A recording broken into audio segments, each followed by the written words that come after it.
بسم اللہ الرحمن الرحیم۔ السلام علیکم ورحمۃ اللہ وبرکاتہ۔ محترم سامعین ناظرین، آپ سب کا ایف ٹی وی میں دلی استقبال کیا جاتا ہے۔ محترم سامعین ناظرین، آج کی اس ویڈیو میں انشاءاللہ تعالی ہم آپ کی خدمت میں کینسر کے علاج کے سلسلے میں جو سرجری کا سہارا لیا جاتا ہے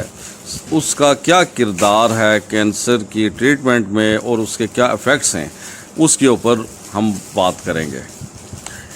اس سب جانتے ہیں کہ کینسر انسانی صحت اور زندگی کا بدترین دشمن ہے، اور جو لوگ بھی اس کینسر کو دور کرنے کے لیے اپنا جو بھی کردار ادا کر رہے ہیں، بالخصوص ڈاکٹر حضرات، سرجن حضرات، تو وہ یقیناً ایک طرح کا جہاد کر رہے ہیں اس بہت بڑی خطرناک اور بھیانک بیماری کے خلاف۔ تو یقیناً وہ اس لحاظ سے اپریشیٹ کرنے کے قابل ہیں اور خراج تحسین کے حقدار ہیں۔ البتہ جو سرجری کی جاتی ہے کینسر کے سلسلے میں، اس حوالے سے جو نتائج اب تک سامنے آئے ہیں وہ بھی ہمیں اپنے سامنے رکھنے چاہیے، تاکہ اگر کسی کو کینسر ہو چکا ہے تو وہ اس حوالے سے کیا اس کو قدم اٹھانا چاہیے کہ وہ اس کی سرجری کروائے، کیموتھراپی کرائے یا کیا کروائے، یہ اس کے پاس ساری معلومات ہوں تاکہ وہ بہتر طور پر فیصلہ کر سکے۔ تو سرجری کے سلسلے میں ڈاکٹرز نے یہ رائے قائم کی ہے اپنے تجربات کی روشنی میں کہ ایک تو سرجری کے بعد کینسر کی ایسا ہوتا ہے کہ بلیڈنگ شروع ہو جاتی ہے جو کہ کنٹرول نہیں ہو سکتی، یہ بہت زیادہ ہارمفل ہے مریض کے لیے۔ دوسرا یہ بھی دیکھا گیا ہے کہ سٹیچنگ میں سم ٹائم انفیکشن ہو جاتی ہے جو بہت زیادہ کریٹیکل ثابت ہوتی ہے، اور ان سب سے بڑھ کر یہ ہوتا ہے کہ کینسر کے سیل مکمل طور پہ سرجری سے ریموو نہیں ہو پاتے، کیونکہ کینسر ڈی این اے تک ایکسیس کرتا ہے، یعنی کہ ڈی این اے میں اپنی بنیادیں بناتا ہے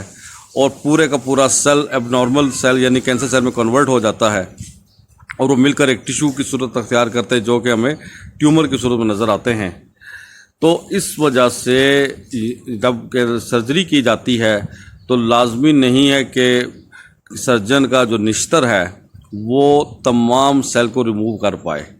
تو کئی دفعہ ایسا ہوتا ہے کہ وہ رہ جاتے ہیں یا اس کی جڑیں کہیں اور بھی ہوتی ہیں، تو جو کہ سرجن کے نشتر سے کٹنے سے محروم رہ جاتی ہیں، اور نتیجے میں کچھ عرصے کے بعد مریض کو دوبارہ کینسر کا حملہ ہو جاتا ہے، اور اس بار جو حملہ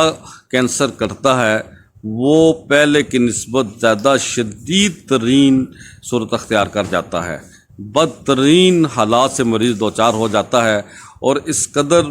بدتری مریض میں آ جاتی ہے کہ جو ڈاکٹر کے قابو میں نہیں رہتی اور مریض تڑپ تڑپ کر جان دے دیتا ہے۔ اللہ تعالیٰ تمام انسانوں کو اس خطرناک بیماری سے محفوظ رکھے۔ تو اب اس موقع پر اس قسم کی صورتحال سے بچنے کے لیے ضروری ہے کہ سرجری سے اجتناب ہی کیا جائے۔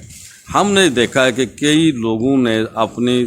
کینسر کی سرجری کروائی اور بعد میں ان کو دوبارہ یا تو اسی جگہ پہ وہ ٹیومر ظاہر ہو گیا یا پھر کچھ عرصے کے بعد کسی اور جگہ پر ظاہر ہو گیا۔ ابھی حال ہی کے دنوں کی بات ہے، ہمارے ایک دوست نے ہم سے ذکر کیا کہ ان کی ایک رشتہ دار خاتون کا چند سال پہلے بریسٹ کینسر ہوا تھا، جس کے ڈاکٹر نے ریموو کر دیا۔ سرجری کے وقت ڈاکٹرز نے یہ کہا تھا کہ اب انشاءاللہ تعالیٰ اس کے بعد ان کو یہ پرابلم نہیں ہوگی، آپ بالکل بے فکر ہو جائیں۔ لیکن کچھ ہی عرصے کے بعد دوسری جانب وہ ٹیومر ظاہر ہونا شروع ہو گیا، اور رفتہ رفتہ وہ بھی بہت بڑھ گیا، اور ابھی 3-4 دن پہلے ہی سرجری کر کے ان کی دوسری بریسٹ کو بھی ریموو کر دیا گیا ہے۔ تو جب کہ ڈاکٹر یہ کلیم کر رہے تھے چند سال پہلے کہ جب پہلی بریسٹ جب ریموو کر دی گئی ہے تو کینسر کا احتمال بالکل ختم ہو گیا، اب ضرورت نہیں پڑے گی، لیکن ان کی یہ رائے صحیح ثابت نہ ہو سکی۔ تو ان حقائق کی روشنی سے ہمیں یہی پتہ چلتا ہے کہ سرجری کے نتیجے میں کینسر کا کنٹرول کرنا زیادہ مشکل ہو جاتا ہے، لیکن کہیں کہیں کینسر بعض اوقات ختم بھی ہو جاتا ہے، لیکن زیادہ تر ایسا نہیں ہوتا۔ البتہ